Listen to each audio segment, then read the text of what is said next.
Yeah. Right? I'm using myself as a personal example. So don't try to make a principle out of something I'm describing in myself. What I'm describing in myself is a place where there is something in me where I can consume a person immediately.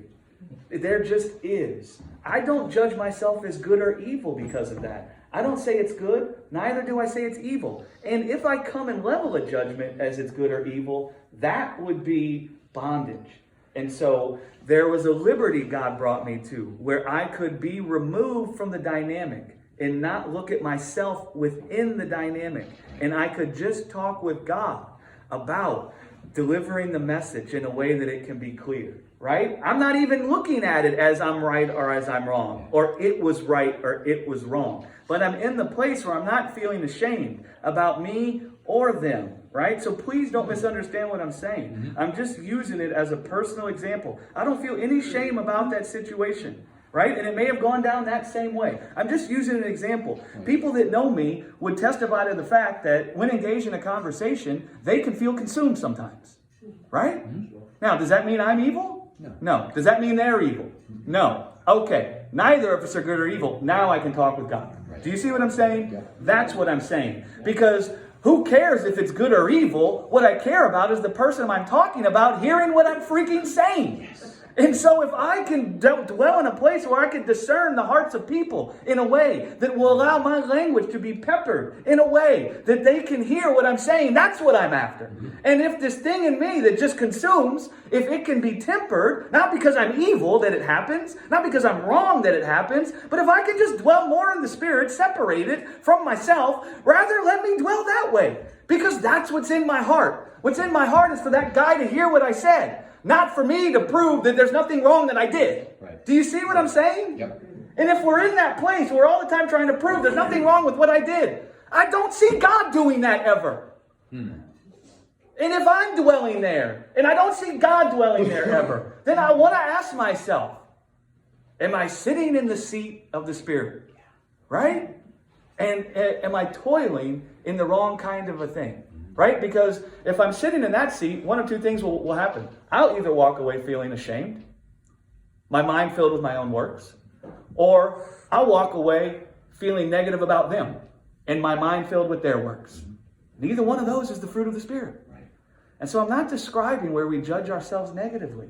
I'm describing where we're not judging ourselves by good or evil based on what we see, so that we can be all things to all people where they're at. What did Paul say? He said, I became all things to all people that I might win them more.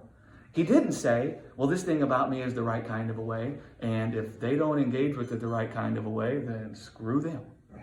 What he said was, all people are different.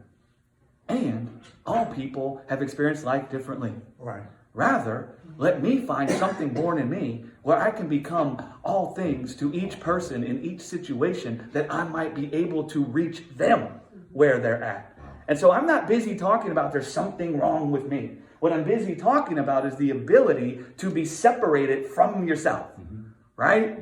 And to think about the dynamic separately so that you can become all things to all people. I'm not busy saying I got to get rid of my intensity so that I can be good. I'm not saying my intensity is evil. That's not what I'm saying. What I'm saying is I can dwell in the place where I'm not judging myself by my intensity. And I'm not judging others by their reaction to my intensity. And if all I really care about is reaching their heart, rather let me hear their heart and how they're receiving what I'm saying, so I can become to them what they need.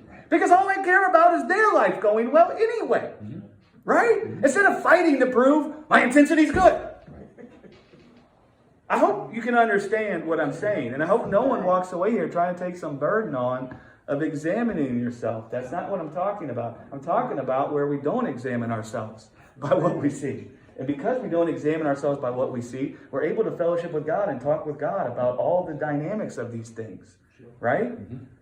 And it'll work on many fronts. We'll get set free from lifelong bondages. Do you think that it worked out well for me that I just walked around and thought I'm too intense for people? Do you think that worked out well for me? Do you think it brought me peace? No. Do you think it caused me to engage with people? Do you think it worked out well for me trying to prove that my intensity was good? No. Neither one of those things was born from God. Do you know what it did? It left me in bondage to my intensity. Right? And what happened was when I said it's neither good or evil, and I separated myself from it, then I found I can be intense and I can also not be intense. And whether I'm intense or not intense is neither good or evil. It allowed me to start thinking about things differently, right? It allows you to hear people's hearts. It allows you to not get offended when you can hear that maybe they were offended. Yeah.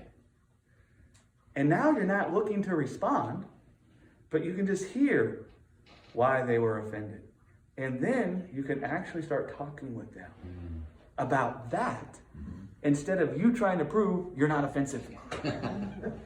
There's a popular Christian